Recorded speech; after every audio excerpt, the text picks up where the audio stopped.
কেমন আছে আমার ফুলের মতন বেবিটা, মাই রোজ? তোমার একটা সুন্দর ছবি দেওয়া যাবে আমাকে প্লিজ? বেবি তোমার একটা হাতের ছবি তুলে পাঠাবা আমাকে? বেবি তোমার একটা পায়ের ছবি তুলে পাঠাবা আমাকে?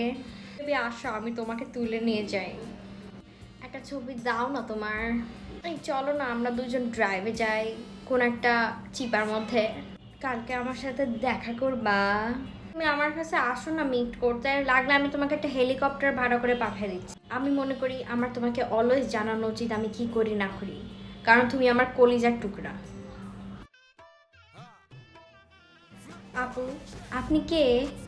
ও, আপনাকে তো আমি চিনতে পারতেছি না। না না না, আমি আমি আপনার মুখ দেখতে চাচ্ছি না আপু। আমি আমি এই পুরো রমজান মাসে আমি কোনো পরনারীর দিকে তাকাতে চাচ্ছি না। দেখো, আমার অনেক দায়িত্ব আছে, আর এখন আমার অলরেডি 2 পা কবরে। তাই আমার উচিত এই পুরো রমজান মাস ভালো হয়ে থাকা। তোমাকে আমি আমার প্রায়োরিটি এখন আর বানাতে পারতেছি না। তুমি 1 মাস পরে আবার আমার প্রায়োরিটি হয়েও, যদি তুমি তখন অ্যাভেলেবেল থাকো। হ্যাঁ না পা, এই পুরো রমজান মাসটা আমার মনে হয় আপনার পর্দা করা উচিত। আপনি ঢেকে ঢুকে থাকেন, ঈদের পরে আমি আপনাকে আবার নক দিব। দেখেন আপা, আপনি 1 মাস আমার থেকে দূরে থাকেন, কেননা পরনারীর সাথে কথা বলা হচ্ছে কি অপরাধ। আমি এসব করি না। আমি আপনার ছবি দেখতে চাই না, আমি আপনার মুখ দেখতে চাই না। আমি জাস্ট ভালোই থাকবো। বাট আপনি চাইলে ঈদের পরে আমার সাথে একটু চিপায় যেতে পারেন।